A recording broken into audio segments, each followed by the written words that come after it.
शेरबहादुर देउबाजी अन्तर्वार्ताका लागि त्यति योग्य हुन्। उहाँको कदमा भुरे टाकुरे फुच्चे देखिन थालेका छन् त्यहाँ काङ्ग्रेसभित्रका। रामचन्द्र पौडेल उहाँको आशा थियो यो स्थानीय तहको निर्वाचनमा 1 नम्बरको पार्टी बन्नेछौँ, नेकपा एमालेले ल्याउँछ भन्ने उहाँको विश्वास थियो। त्यो विश्वासमा तुषारापात भएको देखियो। रविन्द्रजीमा अब त्यो अहङ्कार चाहिँ तपाईँले भनेको जस्तो होला त्यो होइन, हुनसक्छ। सुरुङ युद्धको कुरा गर्ने प्रचण्डजीहरू सबै हुँदो रहेछ, पछि ओभरग्राउन्ड भयो नि त सबै चिज।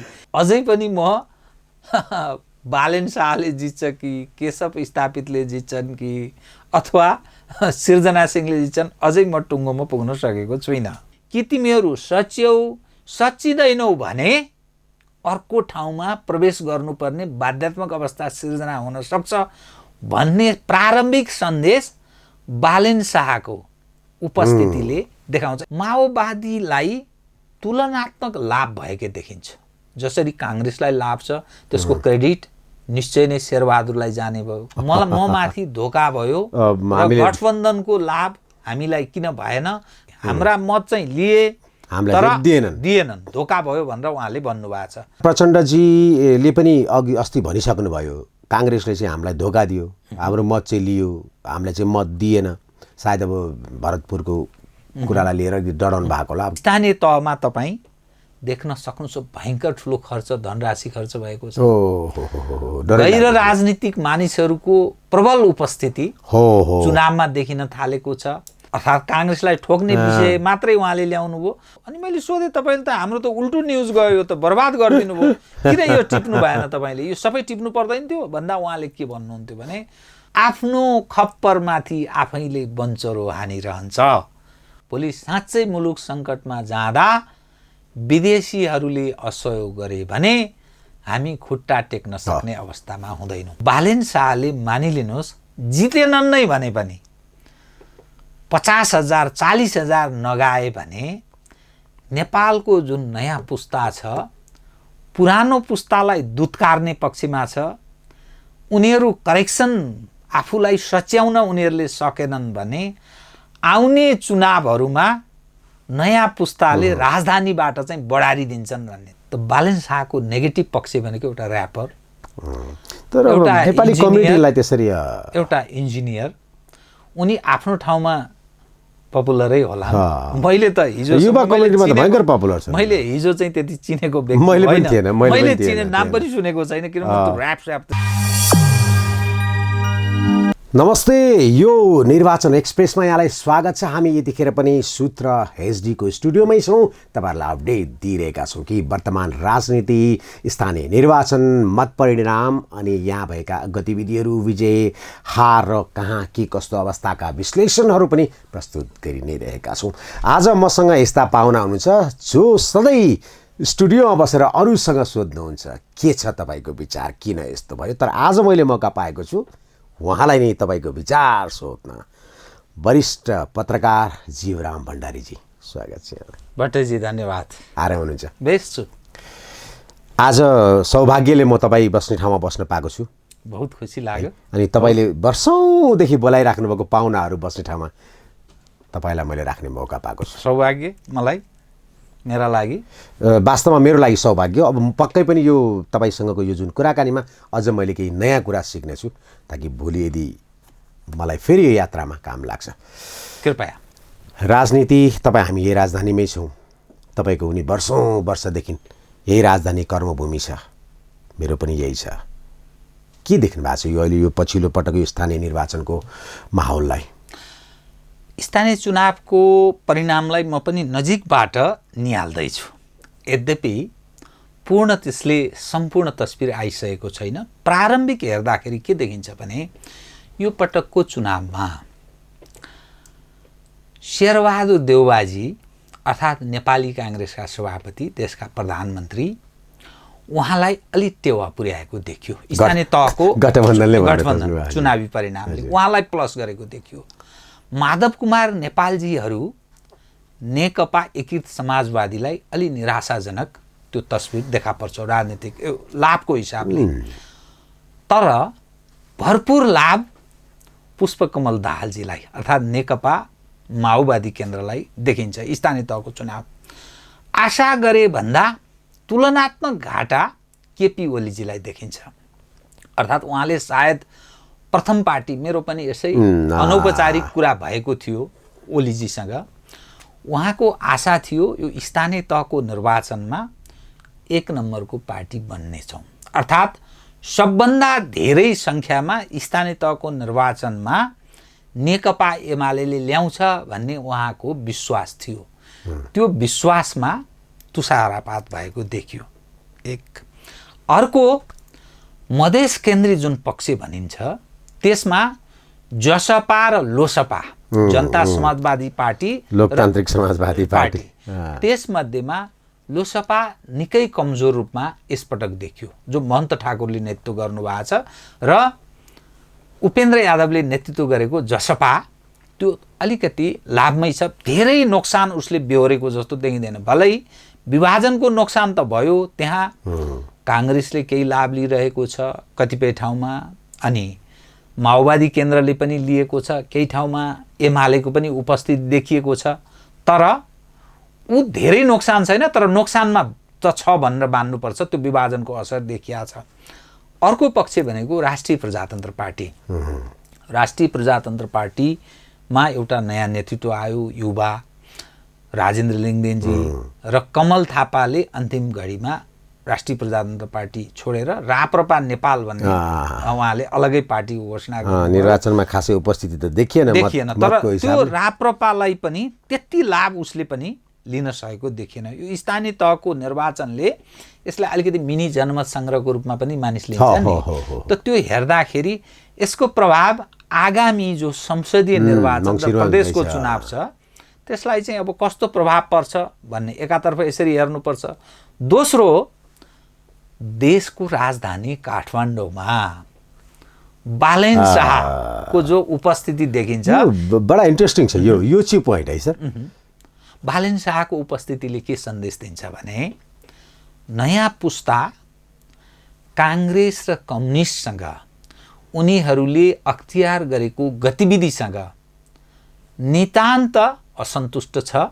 विकल्पको खोजीमा नेपाली जन छन्, किनभने यो काठमाडौँ भनेको त्यस्तो ठाउँ हो जहाँ पढे लेखेका मानिसहरूको ठुलो सङ्ख्यामा उपस्थिति छ, विश्व बुझेका मानिस छन्, सम्पन्नहरूको पनि छ, विपन्नहरूको पनि छ। जुन खालको मिश्रित उपस्थिति छ त्यो हेर्दाखेरि नेपाली जन एज अ होलमा हेर्दा परिवर्तनतर्फ उन्मुख छ। यथास्थितिले थेगिँदैन है, कि तिमीहरू सच्चिँदैनौ भने अर्को ठाउँमा प्रवेश गर्नुपर्ने बाध्यात्मक अवस्था सिर्जना हुन सक्छ भन्ने प्रारम्भिक सन्देश बालेन शाहको उपस्थितिले देखाउँछ। एक हिसाबले त्यो किन फाइदा पनि छ, किन फाइदा छ भने काठमाडौँ उपत्यका जो पहाडी कम्युनिटी छ, यो मधेसी भावना, मधेसी विरोधी छ भन्ने जुन बारम्बार त्यसैलाई बजाएर खाइरहेका थिए, त्यसलाई एउटा नयाँ सन्देश। भलै यसको पूर्ण परिणाम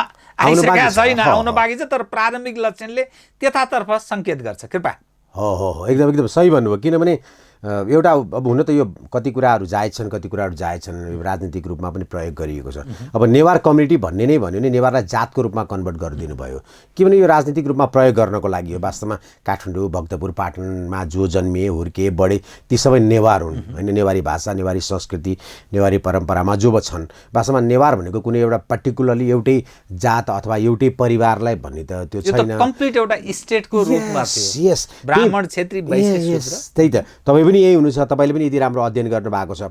अब यो राजनीति गर्नेहरूले पछिल्लो पटक चाहिँ अब के हो कहाँ हो भन्ने भन्दा नि सानो सानो जात, रङ, धर्म, समुदायको रूपमा डिभाइड गरेपछि चाहिँ त्यो सायद राजनीति गर्न उहाँलाई सहिलो छ होला। सो मधेसकै कुरा गरौँ न, पहाडिया र मधेसी बिच 48 सालभन्दा पहिले अब तपाईँको यस्तो के थियो, म त सानै थिएँ होइन, भर्खर अलिकति उभा थिएँ।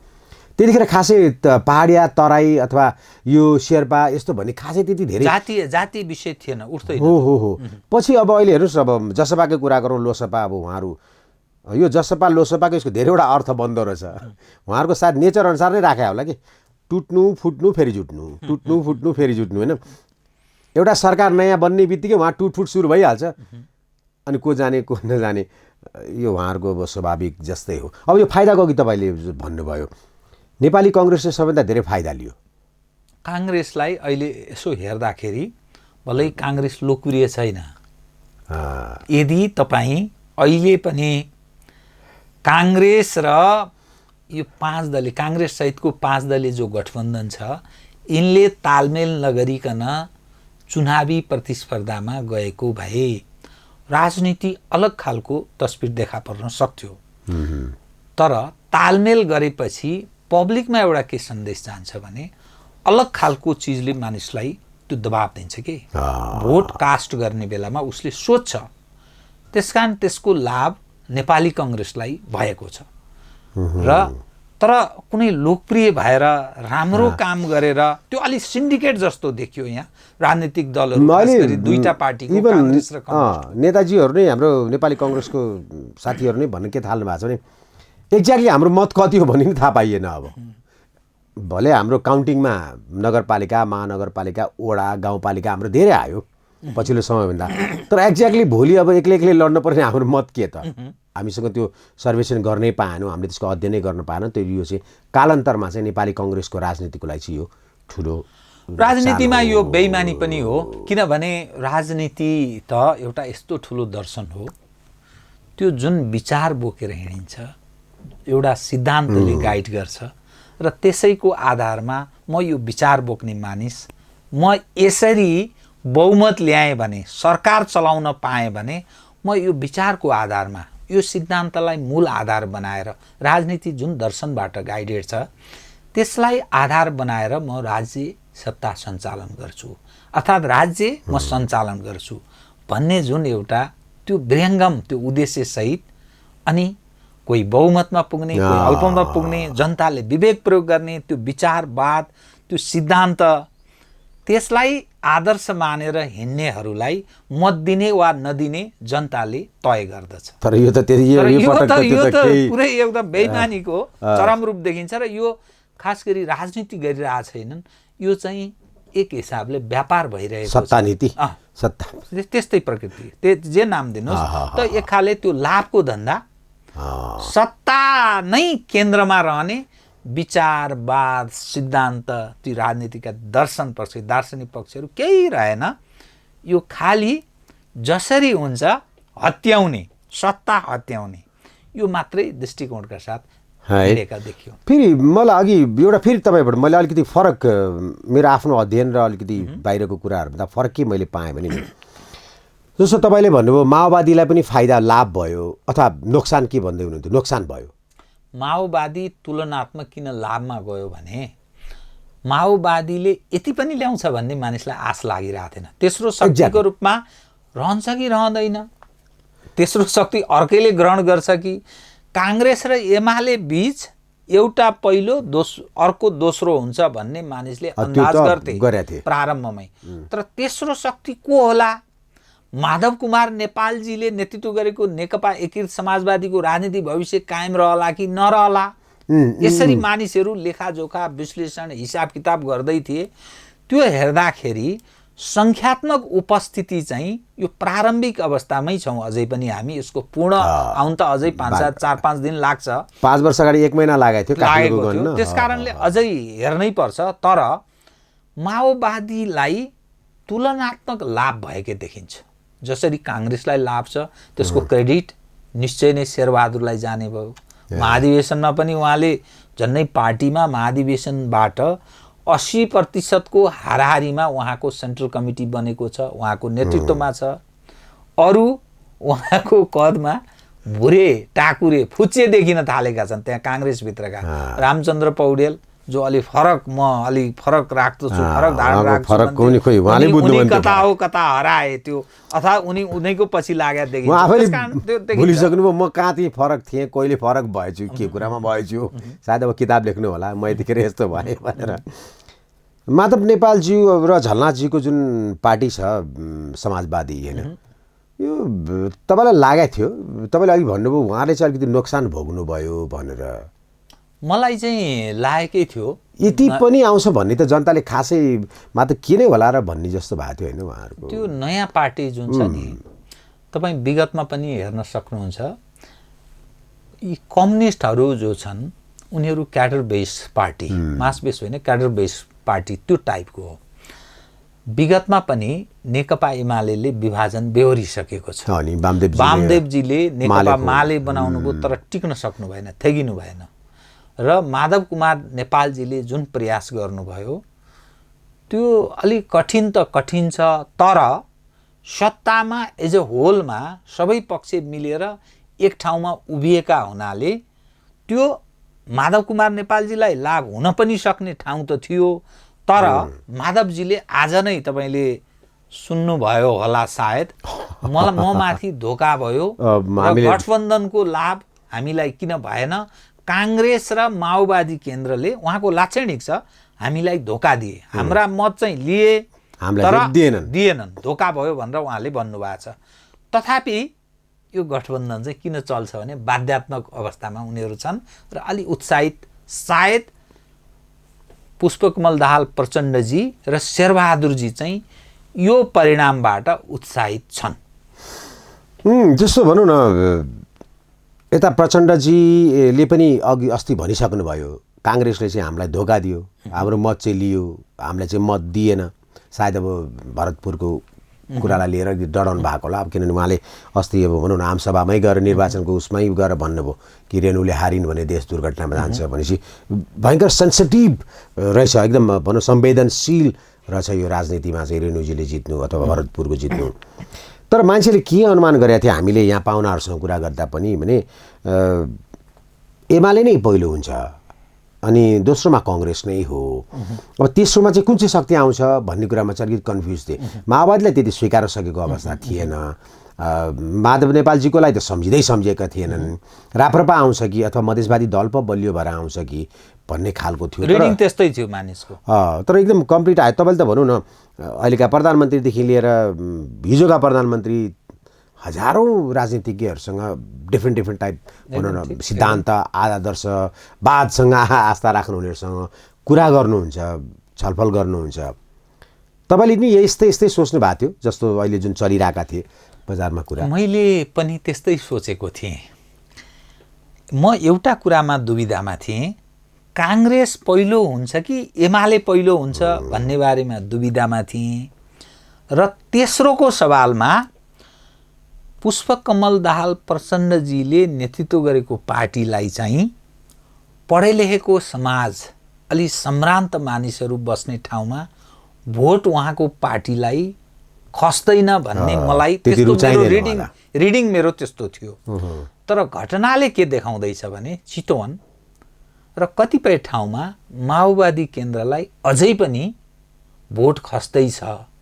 त्यसकारण कुनै चिजले त्यो प्रभाव परेकै छ। चितवनको यस्तो पनि हो कि न? यस्तो पनि त होला चितवनमा अहिले जति पनि हुनुहुन्छ भनेको जति अहिले धनाढ्यहरू हुनुहुन्छ उहाँहरू अलमोस्ट नवधनाढ्यहरू हुनुहुन्छ होइन, व्यावसायिक रूपमा भर्खर सफल हुनुभएको अथवा जग्गा जमिनहरूको चाहिँ अब त्यो यातायात यताउता गरेर कता जग्गा जमिनको भाउ बढेर चाहिँ उहाँहरूमा अलिकति पैसाहरू व्यापार यताउता व्यवसाय गर्न, जसरी काठमाडौँ, वीरगञ्ज, विराटनगरमा जुन रैथाने भनेको 3-4 पुस्ता 5 पुस्ता भनौँ न, त्यसरी बुझौँ। अब मैले त्यसरी बुझेको छु। त्यो त्यसरी चाहिँ व्यावसायिक रूपमा अथवा धनीको रूपमा ऊ चाहिँ खासै नभएको कारणले गर्दाखेरि चाहिँ सायद माओवादीको चाहिँ यो आन्दोलन सुरु भइसकेपछि अथवा माओवादी पिस प्रोसेसमा आएर चाहिँ राष्ट्रिय राजनीतिमा जोडिएपछि चाहिँ त्यहाँ चाहिँ अलिकति आर्थिक रूपमा सबल भएर चाहिँ अझै पनि माओवादीप्रति चाहिँ भोट खसिरहेको हो कि? यो जुन अहिले स्थानीय तहको निर्वाचनमा जुन तस्बिर देखिएको छ नि, संसदीय चुनावमा योभन्दा फरक अवस्था यसकारण आउन सक्छ। त्यो फरक अवस्था आउन सक्छ। किन आउन सक्छ भने स्थानीय तहको चुनावमा चाहिँ त्यो सैद्धान्तिक विषय भन्दा पनि कोसँग मानिस सम्पर्कमा छन् त्यसको आधारमा र अनेकौं चिजले अहिले प्रभाव पार्न थालेको छ नेपालको राजनीतिमा। स्थानीय तहमा तपाईँ देख्न सक्नुहुन्छ भयङ्कर ठुलो खर्च, धनराशि खर्च भएको छ। गैर राजनीतिक मानिसहरूको प्रबल उपस्थिति चुनावमा देखिन थालेको छ। साम दाम दण्ड भेद सबको चाहिँ त्यो प्रयोग, जो चाणक्यले भन्थे राजनीतिमा यी चिजको प्रयोग हुन्छ जो भन्दथे, त्यो सम्पूर्ण प्रयोग भएको छ। मनी र मसल्स यो दुवैको प्रयोग भएको छ। म रफहरू भाषा त्यति प्रयोग गर्न म त्यति रुचाउँदिनँ, त्यसकारण म अरू पनि भाषा प्रयोग गर्न सक्थेँ, तर मनी र मसल्सको प्रयोग भएको छ र समग्रमा त्यो सत्ताको रापतापले ठुलो काम गरेको छ। किनभने नेपाली जो समुदाय छ त्यहाँ हेर्नुहोस् आर्थिक अभाव छ, शिक्षाको हिसाबले पछाडि परेका छन्, अनि त्यो प्रलोभनले काम गर्छ। जहाँ शिक्षा कमी छ, जहाँ आर्थिक हिसाबले मानिस विपन्न हुन्छन्, त्यसले विवेक प्रयोग गर्ने विषय बडा महत्त्वको हुन्छ, कठिन छ कि विवेक प्रयोग गर्न सक्दैन। त्यसकारण ती सारा प्रभावले गर्दा स्थानीय तहको निर्वाचनमा सायद त्यसले धेरै काम गर्यो र यो अहिले राजनीतिक दलहरूको यो उपस्थित देखिन्छ। यसबाट लेसन लिएर, यसबाट पाठ सिकेर अरू पक्षले आफूलाई सुधार्न सक्यो भने संसदीय जो चुनाव छ, संसदीय चुनावमा अर्को तस्बिर आउन सक्छ। तपाईँ हामी पत्रकारिता क्षेत्रमा लागेका मानिसले ख्याल गर्नुपर्ने पक्ष के छ भने यो स्थानीय तहको निर्वाचन सम्पन्न भइसकेपछि पपुलर मत कसले कति लाख ल्यायो, एमाले कति लाख ल्यायो, काङ्ग्रेसले कति लाख ल्यायो, माओवादी केन्द्रले कति लाख ल्यायो, राप्रपाले कति ल्यायो, मधेस केन्द्रितले कति ल्यायो, अनि अरूले कति ल्याए, ती सबै हेरेपछि देशव्यापी रूपमा कसको उपस्थिति रहेछ त्यसलाई मापदण्ड मानेर, आधार मानेर पनि एउटा विश्लेषण गर्न सकिन्छ। त्यसकारण भोलिको जो संसदीय चुनाव छ त्यो चाहिँ पुरै सैद्धान्तिक त्यस हिसाबले जान पनि सक्छ है। यो जो देखिएको छ तस्बिर, योभन्दा पृथक अवस्था हुन पनि सक्छ। नेपालको राजनीतिमा तपाईँ अहिले हामी विश्लेषण गर्दैछौँ, नेपालको राजनीतिमा म पहिले के सोच्दथेँ भने 5 वटा विचारहरूले काम गरिरहेको छ भन्ने ठान्दथेँ। एउटा विचार म ठान्दथेँ काङ्ग्रेसले अब अलिकति यो बहुलवाद, दलीय प्रतिस्पर्धात्मक राजनीति, वेस्टमिनिस्टर सिस्टमको चाहिँ त्यो सिस्टमको कुरा गर्ने, त्यसको एडभोकेसी गर्ने एउटा डेमोक्रेटिक पार्टीको रूपमा काङ्ग्रेसले लिड गरेको स्थिति छ। दोस्रो, आफूलाई कम्युनिस्ट हौँ भन्ने तर अलिकति डेमोक्रेटिक ट्र्याक लिएर हिँड्ने, अनि पोस्चर चाहिँ उसले के दिने, अलि म देशभक्त हुँ भन्ने पोस्चर दिने, एमाले टाइपको अर्थात् केपी ओलीजीले नेतृत्व गरेको। तेस्रो, जस्तै विप्लवजीहरू, मोहन वैदेजीहरूले नेतृत्व गरेको अलि रेडिकल टाइपको कम्युनिस्ट।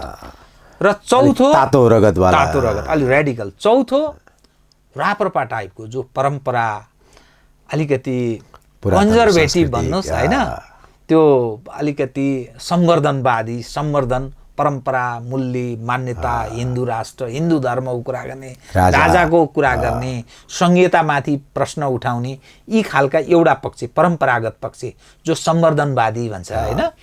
अर्को जो अलि जातीय क्षेत्रीय मुद्दा उठाउने, जस्तै मधेस केन्द्रित केही जातीय कुरा उठाउने, यसरी हुन्छन् भन्ने म प्रारम्भमा त्यो ठान्थेँ। तर अहिले म के त्यसबाट म आफूलाई अलिक परिष्कृत कसरी गरेँ भने 3 वटा विचार नेपालको राजनीतिमा विद्यमान छ, त्यो लामो समय टिकिरहने देख्दछु। एक, डेमोक्रेसीको कुरा गर्ने अर्थात् प्रजातन्त्र या लोकतन्त्रको कुरा गर्ने भन्दा लोकतन्त्र भन्ने तर बहुलवादमा विश्वास गर्ने काङ्ग्रेस। दोस्रो, भन्ने चाहिँ सोसलिस्ट हौँ हामी, मार्क्सिस्ट हौँ, मार्क्सवादी हौँ र समाजवाद हुँदै अन्ततोगत जाने चाहिँ हामी साम्यवादमा हो है भन्ने सन्देश दिने त्यो नेकपा एमाले जस्तो अर्थात् ओलीजीले नेतृत्व गर्यो, यो 2टा विचार। तेस्रो विचार भनेको चाहिँ परम्परा, मूल्य, मान्यता, हिन्दू धर्म, यो संहिताको खिलाफमा विषय उठान गर्ने, अनि कुनै न कुनै ढङ्गको राज संस्था चाहिन्छ भन्ने, लोकतन्त्र भन्न ऊ नरुचाउने, प्रजातन्त्रवादी हौँ भन्ने, राष्ट्रवादको कुरा गर्ने, अलिक पेट्रियोटिजमलाई बढी जोड दिने। त यसरी हेर्दाखेरि 3 वटा विचार, रेडिकलहरू निकै कमजोर, रेडिकल कम्युनिस्टहरू कमजोर भएको देखियो। जस्तो मोहन वैदेजीले धेरै आफूलाई, मान्छे विद्वान असल हुनुहुन्छ, भद्र हुनुहुन्छ, मोहन वैदेजीले आफूलाई स्थापित गर्न अझै सक्नु भएको छैन उहाँको पार्टीले। एक, विप्लवजी एकपछि अर्को विभाजन पटक पटक विभाजित भएको हुनाले उहाँ धेरै कमजोर देखिनुभयो।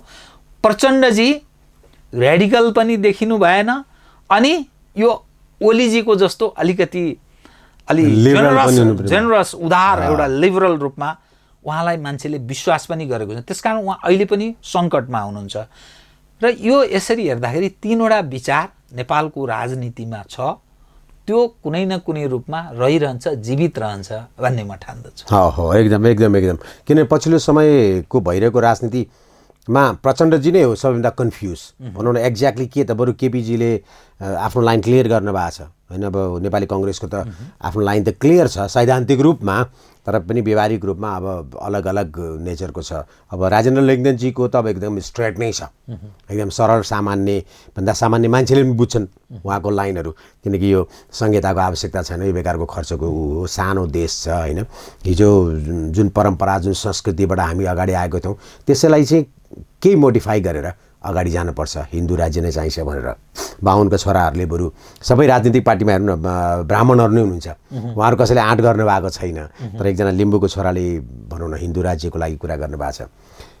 जस्तो तपाईँले नि राजेन्द्र लिङ्गदेनजीसँग कुरा गर्नुभएको छ, मैले पनि अन्तर्वार्ता पनि गर्ने मौका पाएको छु। अरू पनि उहाँहरूले पनि त्यही मलाई चाहिँ त्यसरी नै कन्भिन्स के गराउनु भएको छ भने हिन्दू धर्म नेपाललाई हिन्दू राज्य गर्नु भनेको चाहिँ विश्वको एउटै मात्रै हिन्दू राज्य हो होइन। जस्तो क्रिस्चियनहरूको कतिवटा राज्यहरू छ, देशहरू छन्। जस्तो उहाँले मलाई भन्नु तपाईँ लन्डन बस्नुहुन्छ, युरोप बस्नुहुन्छ, ती सबै क्रिस्चियन किङडम त छ नि, अथवा क्रिस्चियन सिस्टममै त छ नि। उनीहरू क्रिसमसको दिन बिदा दिन्छन्, अरूको बेला बिदा दिँदैनन् होइन। अब तिनीहरूले त्यो गरेर निरपेक्ष होइनन्, धर्म सापेक्ष देशहरू। एक्ज्याक्टली। अब बेलायत हेर्नुहोस् न, क्रिस्चियन किङडम हो नि त होइन। तर सबै धर्म मान्न त त्यहाँ म एक्लै मेरो छुट्टो आफै क्रिएट गर्छु भट्ट धर्म भने पनि उसले केही भन्दैन नि, ओके गर्नुहोस् तपाईँको इच्छा। अथवा म मान्दिनँ भने पनि नास्तिक लेख्न पाइन्छ होइन। त्यसले गर्दा यो अब तपाईँको भनाइअनुसार चाहिँ के भने कङ्ग्रेस, एमाले र राप्रपा यो तीनटा डिफ्रेन्ट नेचर, किनभने फरक छ नि विचारको हिसाबले तीनवटा विचार देखिन्छ। अब तर अब गठबन्धन गर्नु पर्यो भने त फेरि उहाँहरू पनि एकै ठाउँमा आउनु होला, किनभने अहिले राप्रपाको र एमालेको पनि गठबन्धन भइ नै रहेछ। हाम्रो लिङ्गदेनजीको यता बडा अचम्म हुन्छ, केपीजी पनि यता कमल थापासँग नि गठबन्धन गर्नु भएको छ, यता लिङ्गदेनजीसँग पनि गठबन्धन गर्नु भएको छ। अप्राकृतिक र लाजमर्दो नेपालको राजनीतिक नेतृत्व त्यस रूपमा छ्याङ्ग मान्छेले बुझ्ने गरेर यो बडा बेइज्जत देशको त्यस्तो देखिन्छ कि नेतृत्व पङ्क्तिका। तपाईँ हेर्नुहोस्, उदाहरणका लागि नेपाली काङ्ग्रेस कतिपय ठाउँमा एमालेसँग पनि चुनावी तालमेल गरेको छ। तपाईँले नाम सुन्नुभएको होला, झापाको कचन कवल भन्ने नेपालको सबभन्दा होचो ठाउँ कचन कवल भन्ने छ। त्यहाँको गाउँपालिका विगतमा राष्ट्रिय प्रजातन्त्र पार्टीले जितेको। यसपटक काङ्ग्रेस र एमाले मिलेर राप्रपाका विरुद्ध उम्मेदवारी दिएका छन्, त्यहाँ प्रतिस्पर्धा चलिरहेछ होइन। अब तपाईँ हेर्नुहोस्, अर्को ठाउँमा जानुहोस्, यो चितवनमा एमाले र राप्रपा मिलेको छ गठबन्धनको विरुद्धमा। तपाईँको यो कस्तो भयो भने राजनीति भएन कि, यो चाहिँ लाभ के गरेर व्यापार जस्तो, राजनीति व्यापारको रूपमा राजनीति लाभनीतिमा परिणत, त्यो ठ्याक्कै त्यस्तो देखिन्छ कि। त्यसकारणले यो सिद्धान्त, विचारवाद, यी कतिपय दर्शनका कुराहरू यी सब चाहिँ सकिएछन्। ती आदर्श जसलाई मानेर राजनीति ठाने गरे, ती चिज एकादेशको कथा भयो र नेपालमा एउटा बर्बादीको दिशातर्फ राजनीतिमा लाग्नेले के गर्छन् के गर्दैनन् भन्ने नै त्यो मानिसलाई बडा दुविधा हुने त्यस्तो ठाउँमा अविश्वसनीय नेताहरूको रूपमा देखिए। यो चाहिँ डरलाग्दो हो। यो देशको लागि पनि त भोलि नोक्सानको विषय नै हो नि होइन। राजनीति किन राजनीति भनेको त बेस हो, सबै कुराको जग हो। अब फाउन्डेसन नै हल्लिएपछि त अब यसमा धार्मिक, सामाजिक, आर्थिक, शैक्षिक, स्वास्थ्य यी सबै गोलमाल नै हुन्छ। तपाईँले धेरै नेताहरूसँग यो पछिल्लो यो निर्वाचनको क्रममा पनि कुरा गर्नुभएको छ। उहाँहरूले भनेअनुसारको, उहाँहरूले अहिले जुन गरे अनुसारको तालमेल मिल्छ? उनीहरूको कथनी र करनी हुन्छ नि, त्यसमा काहीँ मेल खाँदैन। बेइमानी गरिएका छन्, बेइमान हुन् भन्ने पब्लिकका नजरमै त्यो पुष्टि भइसक्यो, तथापि हामीले भन्न मिल्दैन। तर त्यो समग्र घटनाले के देखिन्छ भने के गर्दा आफूलाई लाभ हुन्छ त्यही लाभ नै राजनीति हो भन्ने रूपमा उनीहरूले आफूलाई त्यस ढङ्गले रूपान्तरित गरेका छन्। त्यसकारण त्यो हिजो पञ्चायत विरोधी आन्दोलनका मुभमेन्टहरू त्यस बेला जे चिजलाई उनीहरू आदर्श मानेर हिँडेका थिए त्यसको बर्खिलाफमा, त्यसको विरुद्धमा स्वयं अहिलेको नेतृत्व छ। त्यसकारण बडा वाक्क दिक्क लाग्दो हाम्रो राजनीति त्यस्तो छ। ठिक छ, यो एकदम ठुलो दुर्घटना हो, किनभने अब दुनियाँ आजको 21औं शताब्दीमा हामी नेपालले न कम्प्युटरको क्रिएट गर्न परेको छ होइन, न प्लेनलाई चाहिँ नयाँ आविष्कार गर्न परेको छ, न हेलिकप्टर, न ट्रेन, न बस पैसा छ होइन, रेमिटेन्सको अवस्था छ कहाँ। दिमाग भएका मानिसहरूको उपस्थिति शून्य हुन थाल्यो, एकदम बलिया भन्छ नि, बलिया बाङ्राहरू, त्यो सबै ती बलिया बाङ्गा मानिसहरू तिनीहरूको पनि विस्थापन छ। त्यसैले गर्दा यो एज अ होलमा हामी बडा पतनको दिशातर्फ उन्मुख छौँ। यसमा सुधार जरुरी छ। हो, एकदम यो दुःख लाग्दो कुरा पनि हो, किनभने आखिर नेपालीलाई नेपालै नरहे अथवा भनौँ न नेपालमा अस्तव्यस्त भए, मतलब भूगोल त रहला, अब मान्छेहरू नै बस्न नसक्ने अवस्था भयो भने तपाईँ बस्न सक्नु भएन, म बस्न सकिनँ अथवा कोही पनि बस्न सकेनन् भने त भोलिको दिनमा त आखिर मूल्य त हामी मरेर जाउँला, तर त्यसको मूल्य हाम्रा छोरा नाति पनातिसम्म नै तिर्नुपर्छ। यो संवेदनशीलताको कुरामा चाहिँ हामी नेपालीहरू हामी पनि आफै पनि कमजोर हौँ कि भन्ने पनि कता कता लाग्छ। तपाईँले त धेरै अध्ययन गर्नुहुन्छ होइन। यसमा मूलत नेपालीहरू कहाँनिर दोषी छन् भने हामी सबै मानिस कुनै न कुनै ढङ्गले लाभका लागि राजनीतिक दलका अगुवाहरूका पछुआ भयौँ। तपाईँले सुन्नुभएको होला नेपाली काङ्ग्रेसले झन्नै क्रियाशील सदस्य सङ्ख्या हाम्रो पार्टीमा 9 लाखको हाराहारीमा छ भनेर काङ्ग्रेसले सार्वजनिक रूपमा भनिरहेको छ। नेकपा एमाले पनि त्यसैको हाराहारीमा हामीसँग सक्रिय सदस्य सङ्ख्या छ भनेर भन्छ। त माओवादीले पनि 5-6 लाखको हाराहारीमा भन्दछ। मधेस केन्द्रितले पनि त्यस्तै भन्दछन्।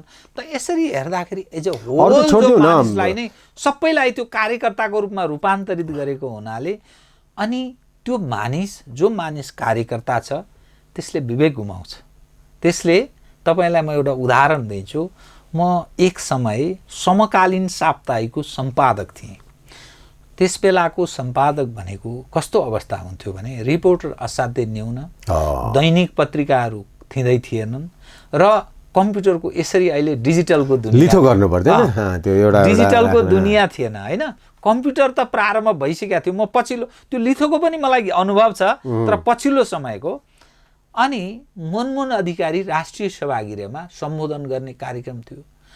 त्यो दिन हाम्रो रिपोर्टर बाइ द वे आइपुगेको थिएन। उहाँको चाहिँ 11 बजेतिर उहाँले भाषण गर्ने कार्यक्रम रहेछ राष्ट्रिय सभागृहमा।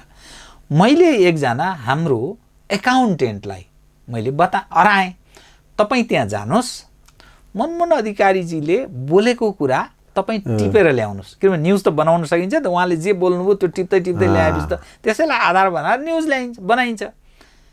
त्यो पठाइयो, तर संयोगले ती मानिस एमालेका मानिस रहेछन्। उनले टिपेर ल्याए के ल्याए भने जे गर्दा एमालेको हित हुन्छ त्यो पोइन्ट टिपेछन्। उनले बोलेका अनेकौं कतिपय आलोचनात्मक कुरा, पार्टीभित्रकै समस्याका कुरा, हाम्रो देश किन बर्बाद भयो, हामी किन सिद्धियौँ, हामीले काङ्ग्रेससँग कहाँनिर, अर्थात् काङ्ग्रेसलाई ठोक्ने विषय मात्रै उहाँले ल्याउनु भयो, अरू कुरा उहाँले ल्याउनु भएन। भोलिपल्ट हामीले त्यसै आधारमा न्युज प्रकाशित भयो। हाम्रोमा एक खालको प्रकाशित भयो समाचार, अरूकोमा अर्को खालको। अनि मैले सोधेँ, तपाईँले त हाम्रो त उल्टो न्युज गयो, यो त बर्बाद गरिदिनु भयो, किन यो टिप्नु भएन तपाईँले, यो सबै टिप्नु पर्दैन थियो भन्दा उहाँले के भन्नुहुन्थ्यो भने होइन खतरा बोलिदिनु भयो, उहाँले त डेन्जर। त्यस कारण त्यो डेन्जर चाहिँ मैले टिपिनँ भन्नु, किन उहाँलाई मोह थियो, बुझ्नुभएन। आफ्नो पार्टीप्रतिको उहाँको मोहका कारणले उहाँले त्यो पत्रकार हौँ, पत्रकारितामा के धर्म निभाउनु पर्छ भन्ने बिर्सनुभयो।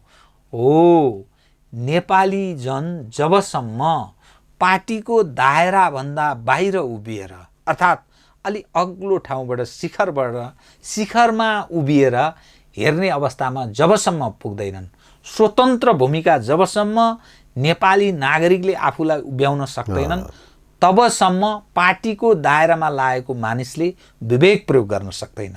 ऊ मात्रै कार्यकर्ता हुन्छ र फलत उसले आफ्नो खप्परमाथि आफैले बन्चरो हानिरहन्छ।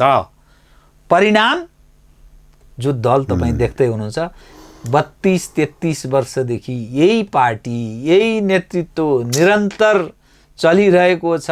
62-63 को परिवर्तन पश्चात पनि फेरि त्यही हाबी छ। तर समाज आज दक्षिण एसियामा सबैभन्दा तन्नम देशको रूपमा हामी छौँ। अफगानिस्तानलाई छोडेर अरू देशको तुलनामा हामी सबभन्दा पछाडि छौँ। पर क्यापिटा इन्कम कमजोर छ, व्यापार घाटा भयानक छ, परनिर्भरता भयावह छ। गुन्द्रुक आयात गरेर खान्छ तपाईँ, हामी जनै आयात गरेर लाउँछौँ, केही छैन। प्रोडक्सन रुद्राक्ष आयात हुन्छ, शालिग्राम आयात भइरहेछ। एकदम खतरा हो। हाम्रो मुलुकको आइडेन्टिटी, आफ्नोपन भोलि साँच्चै मुलुक सङ्कटमा जाँदा विदेशीहरूले असहयोग गरे भने हामी खुट्टा टेक्न सक्ने अवस्थामा हुँदैनौँ। यो सबभन्दा मर्मस्पर्शी पक्ष हो। एकदम सही। फेरि यस्तो हाम्रो देश कस्तो दुर्भाग्य पनि कस्तो भयो भने, जस्तो यही राजनीतिक पार्टीहरूको दबदबा भनौँ न, उनीहरूको आफ्नो मनोमानी, यसलाई अलिकति कमजोर बनाउनु पर्यो अथवा अलिकति अवेर होला कि भनेर चाहिँ यो नयाँ चाहिँ वैकल्पिक शक्तिहरू भनेर यो साझा विवेकशील रविन्द्र मिश्रजीको यस्ता थुप्रै पार्टीहरू आए। अहिले रविन्द्र मिश्रजीको भनौँ न, योभन्दा 5 वर्ष अगाडिको चाहिँ उहाँको चाहिँ थापाजी उठ्नु भएको थियो, हाम्रो पूर्व सचिव होइन, उहाँले करिब 20-21 हजारको एउटा सम्मानजनक मत पाउनु भएको थियो। रविन्द्रजी आफैले पनि एकदम सम्मानजनक पहिलो निर्वाचनमा, त्यतिखेर उहाँलाई वास्तवमा भन्यो भने उही बीबीसीको मान्छे भन्ने बाहेक कसैले चिन्दैन थिए। तर अहिले तपाईँले हेर्नु भएको होला, करिब 100 मत पनि काठमाडौँ महानगरपालिकामा एकदम समीक्षा बास्कोटालाई जी अब मेयरको चाहिँ एकदम सशक्त बलियो दावेदार भनेर चाहिँ भनिँदै पनि प्रस्तुत गर्दै पनि रविन्द्रजीको पुरै पार्टी लाग्दै पनि हेर्नुहोस् त 100 मत कटाउन चाहिँ धौ अब त्यो पनि के हुने हो। यस्तो हिसाबले पनि अब कुनै वैकल्पिक पार्टीहरू चाहिँ साँच्चीकै इमान्दार भएर खट्न नसकेका हुन् कि आयातित हुन् कि अथवा चाहिँ देखाउने चाहिँ एकदम दुनियाँको अगाडि ओहो भन्ने भित्र चाहिँ एकदम तानासाही भएर हो कि के हो योबाट तपाईँले त उहाँहरूसँग पनि कुराकानी धेरै गर्नुभएको छ, के पाउनु भएको छ यस्तो यो कुराहरूमा, यो वैकल्पिक पार्टीहरूको बारेमा?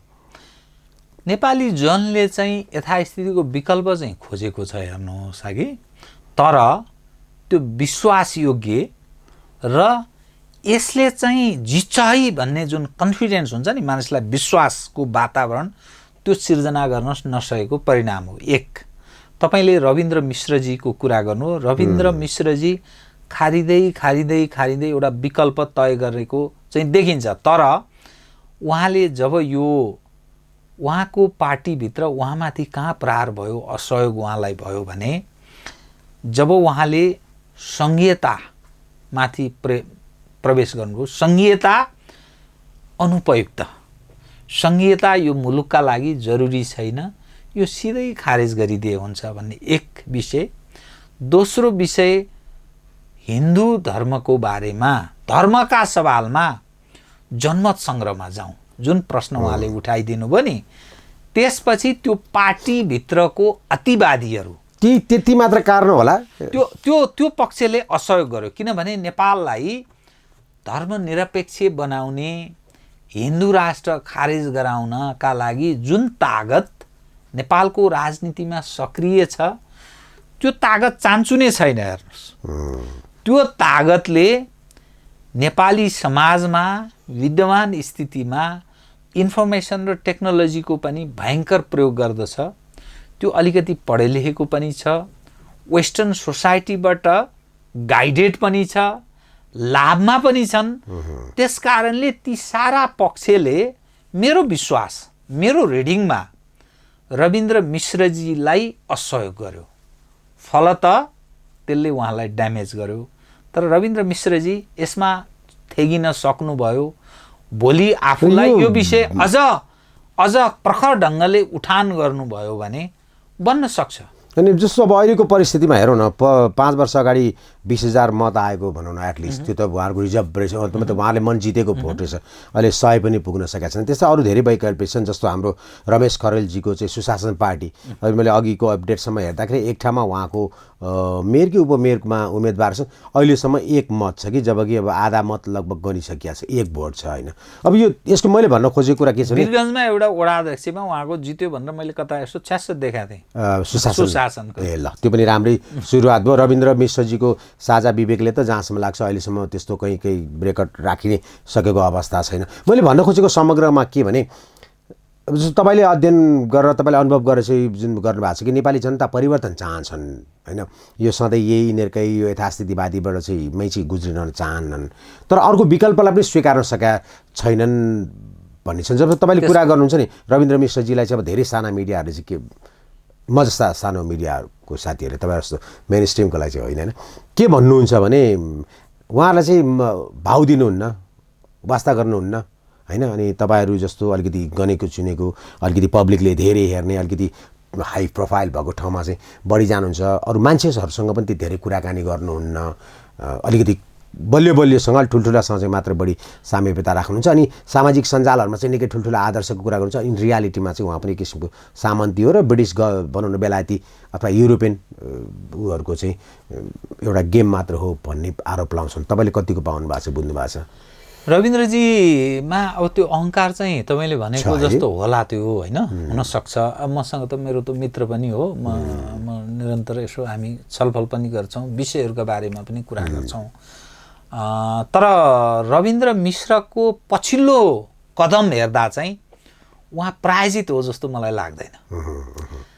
प्रारम्भमा मलाई पनि शङ्का लागेको थियो होइन, कहाँबाट यत्रो यो के बुताले एउटा पत्रकार मानिस, बीबीसीमा त्यत्रो आकर्षण, राम्रो स्यालेरी पे गरिरहेको मानिस, अनि आकर्षण पनि थियो, चर्चित व्यक्ति, एउटा राम्रो होनहार पत्रकार, लामो समय बेलायतै बस्नुभयो, नेपालको खास काम गर्नुभयो, कसरी यहाँ यो राजनीतिमा आउनुभयो? पक्का पनि नेपालको राजनीति त शङ्का गर्नुपर्ने किन स्थिति छ भने 12 बुधे दिल्ली सम्झौता सहमति हुँदै नेपाल 62-63 को मुभमेन्टको एउटा तस्बिर, सुरुङ युद्धको कुरा गर्ने प्रचण्डजीहरू सबै उतै हुँदो रहेछ, पछि ओभरग्राउन्ड भयो नि त सबै चिज। यी सबै कारणले शङ्का त्यसरी गरिन्थ्यो। तर पछिल्लो अवस्था हेर्दा रविन्द्र मिश्रजी साँच्चै खारिएको म ठान्दछु। उहाँले जुन स्ट्यान्ड पछिल्लो समयमा लिनुभयो त्यसले उहाँलाई लाभ हुन्छ भन्ने म ठान्दथेँ। तर राजनीतिमा एकपटक पछारिँदैमा आत्तिनु हुँदैन। तपाईँ नेपाली काङ्ग्रेसलाई उहाँ एउटा प्रतिनिधि पात्र मात्रै हो भनौँ न, वैकल्पिक शक्तिको रूपमा मैले चाहिँ भन्न खोजेँ। वैकल्पिक शक्ति मलाई लाग्छ कुनै समयमा त्यो भुलुक्क आउँछ र त्यसले एउटा स्थापित गर्ने आफूलाई अवस्था सिर्जना गर्छ। त्यसका लागि केही मानिसलाई विश्वासमा लिनुपर्छ। त्यो राजनीति भनेको त निरन्तर लामो लडाइँपछि, सङ्घर्षपछि अनि मानिसले पत्याउँछ। पत्रकारितामै म आफू एक समय रिपोर्टर थिएँ होइन, त त्यो प्रिन्ट मिडियाबाट म आएँ, त्यसपछि क्रमशः टेलिभिजनको दुनियाँमा प्रवेश गरेँ, अनलाइनमा पनि म संलग्न भएँ। त एकपछि अर्को गर्दै बल्ल बल्ल बल्ल बल्ल जीवराम भण्डारी भन्ने पत्रकार यो एङ्कर हो, पत्रकार हो भन्ने रूपमा मानिसले बुझे। त्यो मेरो त्यसको पछाडि लामो लगानी छ नि, त्यसपछि समाजले त्यो स्थापित गर्छ, अर्थात् रिकग्नाइज गर्छ।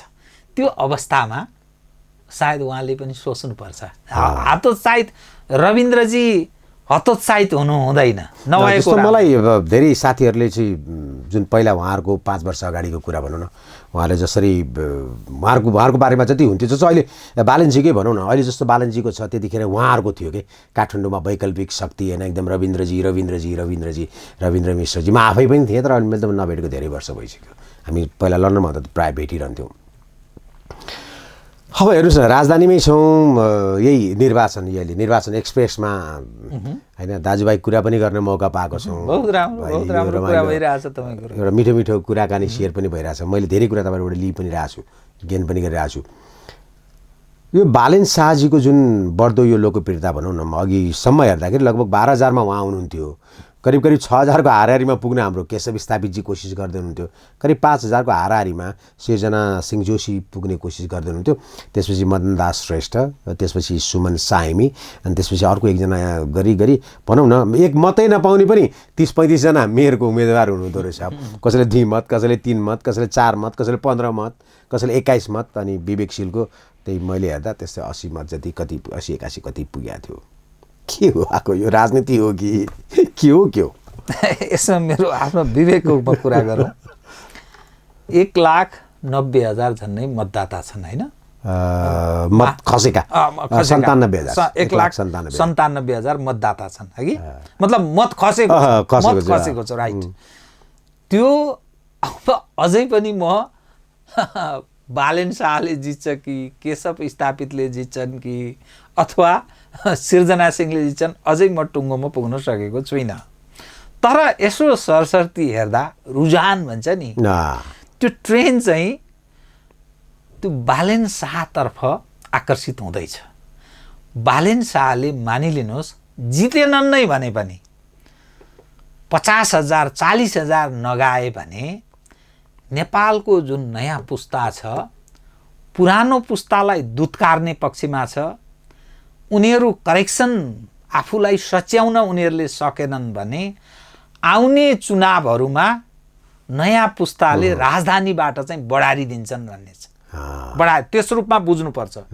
बालेन शाहले जिते भने त म उहाँलाई अर्कै हुन्छ, बालेन शाहले जितेनै भने अर्को सन्देश जान्छ। जितेनन् उनले भने पनि आगामी दिनहरू यी ठुला भनिने राजनीतिक दलहरूका लागि बडा च्यालेन्ज गरिरहेको छ नयाँ पुस्ताले भन्ने रूपमा उनीहरूले बुझ्नुपर्छ र परिवर्तनतर्फ उन्मुख छ है। राजधानी परिवर्तनतर्फ उन्मुख हुनुको अर्थ समग्रमा देश परिवर्तनतर्फ क्रमशः जान्छ भन्ने रूपमा बुझ्नुपर्छ। हो एकदम यो अहिले जस्तो म पनि यही महानगरको भोटर हुँ तपाईँ। तर एउटा खतरा के हो भने नि, राजनीति गर्ने भनेको त्यसका पछाडि उसका विगत इतिहास बडा महत्त्वपूर्ण हुन्छ। हेर्नुहोस् त बालेन शाहको नेगेटिभ पक्ष भनेको एउटा र्यापर, तर नेपाली कम्युनिटीलाई त्यसरी एउटा इन्जिनियर, उनी आफ्नो ठाउँमा पपुलरै होला। मैले त हिजो युवा कम्युनिटीमा त भयंकर पपुलर छ। मैले हिजो चाहिँ त्यति चिनेको व्यक्ति मैले चिने नाम पनि सुनेको छैन, किनभने त्यो ऱ्याप त्यस्तो हेर्दिनँ। तर जुन ढङ्गले उनलाई मत प्राप्त भएको छ नि, यो यदि उनी आन्तरिक उपज मात्रै हुन् भने, उनलाई चाहने तत्त्व आन्तरिक शक्ति मात्रै हो भने त्यो एउटा बडा राम्रो हो। त्यो किनभने राजनीतिमा हिजो जेल बसेको भरमा मात्रै मान्छे मारेको अथवा हिजो यो मैले गरेका थिएँ त्यसकारण भन्ने भरमा मात्रै भोट पाइन्छ भन्नेलाई यसले क्रस गरेको छ। त्यो राम्रो हो। तर बालेन शाहको त्यो राजनीतिमा योगदान त खास केही छैन। राजनीतिमा पनि धेरै नलेज राख्छन् भन्ने बुझ्ने आधार असाध्यै कमजोर, किनभने अब हामीले टेस्ट गरिसकेकै छैनौँ। त्यस कारणले यसरी जुन त्यो छलाङ मार्ने भन्छ नि, त्यो अलि रिस्क पनि हो कतिपय सवालमा। तर त्यो परख गर्नुपर्छ, हेर्नुपर्छ। उनलाई धेरै आक्षेप लगाउने विषय यसकारण छैन भने अहिले होइन। अब अझै पनि भर्खर 30-40 हजार मत गनिया छ, अझै 1,50,000 समथिङ मत गर्नै बाँकी छ। यसको परिणाम त जे पनि हुनसक्छ, किनभने यहाँ हारजित भनेको 8-10 हजारको अन्तरमै होला भनेपछि 20,000 मत गणना गर्न बाँकी भनौँ न 1,70,000 गनिसक्दाखेरि पनि निर्णय गर्न गाह्रो छ कि कसको चाहिँ 1 मत 2 मतले पनि फरक पर्दिन सक्छ। तर तपाईँकोहरूमा आएकै आएनन् कुनै बच्चाहरू। मेरोमा चाहिँ मेरा साथीका छोराछोरी हो, जो नाति नातिनाहरू पनि अब फन्टा भुन्डुङहरू पनि यसपालि चाहिँ कोही अब ठुलोबा भन्छन्, कोही काका भन्छन् होइन, कोही मामा भन्छन्। ल यसपालि चाहिँ है मामा काका अब ठुलोबा बालेनलाई एउटा भोट चाहिँ अरू जहाँ हाल्नुहोस् होइन, एक भोट चाहिँ लौरोलाई भन्दा एकछिन सोचे। तर एकछिन मलाई अब यो मेरो पेसाले भन्नुहुन्छ हुँदैन मलाई थाहा छैन, तर यतिखेर हामी दाजुभाइ कुरा गरिरहेको छौँ, यो कुनै अन्तर्वार्ता पनि होइन कि होइन। नयाँ पुस्तालाई अब राजनीतिमा चासो बढेछ है होइन, यो चाहिँ ठिक हो। किनभने आखिर यो पनि त पुस्तान्तर हुनैपर्छ नि होइन। म अहिले भनौँ न 1 घन्टापछि मरिहाल्यो भने त यो सिटमा फेरि अर्को मान्छे त आइहाल्छ नि, निरन्तर हो। यो त निरन्तर, यो त चलिरहन्छ नि। म मात्रै जाने हो नि त भनेपछि उहाँहरू पनि थाक्नुहुन्छ, पूर्वजहरू बुढाबा काका हजुरबाइ भनौँ न हाम्रो त। भनेपछि हाम्रो नातिना हाम्रा छोरा भतिजहरू अलिकति राजनीतिमा इन्ट्रेस्ट देखाए भने चाहिँ त्यो किसिमले चाहिँ मैले त्यसलाई एकदम पोजिटिभली स्वीकारेँ। अब दुर्घटनाको कुरामा तपाईँले भनिहाल्नुभयो, दुर्घटना हुन पनि सक्छ होइन। अब यो करिब 2-3 हजार 4 हजार नेताजीहरूसँग तपाईँले अन्तर्वार्ता गरिसक्नु भएको छ। मैले बहुत गरेँ, त्योभन्दा धेर गरेँ।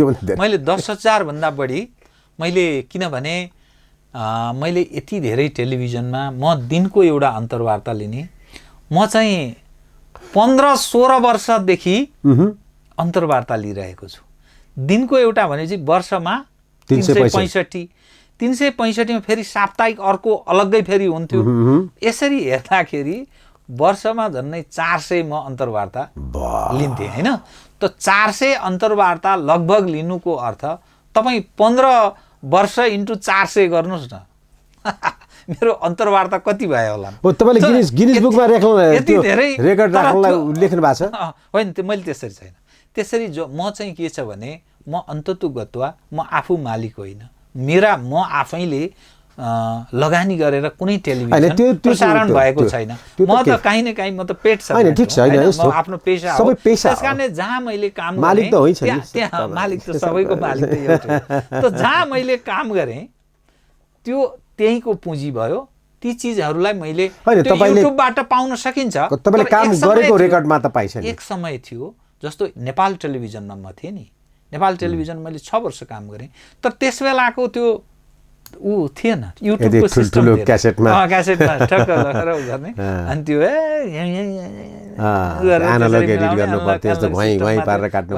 त्यो अब त्यो मसँग रेकर्ड छैन। त्यो नेपाल टेलिभिजनमा अब सिस्टम चेन्ज भएपछि त्यो त सरकारी सञ्चारमा काम गर्ने भनेको एक खाले दास मानसिकताका मानिसहरू, त्यो मलाई लाग्छ त्यो मसँगका संवादहरू सबै उनीहरूले फाल्दै होला। किनभने अहिले त्यो सरकारी भनेको त्यस्तै स्लेभरी मेन्टालिटीबाट गुज्रेको हो। एकदम सही हो। यति लामो समय गर्नुभयो, अब कसैको अन्तर्वार्ता जुन तपाईँले यस्तो भनौँ न यही राजनीतिको विषयमा विशेष तपाईँ राजनीतिमा फोकस गर्नुहुन्छ, कोही त्यस्तो व्यक्ति हुनुहुन्छ जसको चाहिँ अन्तर्वार्ता चाहिँ मलाई लिनु छ, मैले ल्याएको छैन अथवा मैले लिन पाइनँ भन्ने? अब मैले जुन राजनीतिक वृत्तका मानिसहरू छन् अहिले जीवित, कतिपय देहान्त भइसके, सबै नेताहरूको मैले इन्टरभ्यू लिइसकेको छु। तर पूर्व राजाको मैले लिएको छैन। पूर्व राजा ज्ञानेन्द्र शाहको त मेरो तृष्णा छ, चाहना छ, उहाँको पनि म लिन चाहन्छु। मेरो इच्छा चाहिँ मेरो छ होइन। उहाँले अब कसरी सोच्नु थाहा छैन।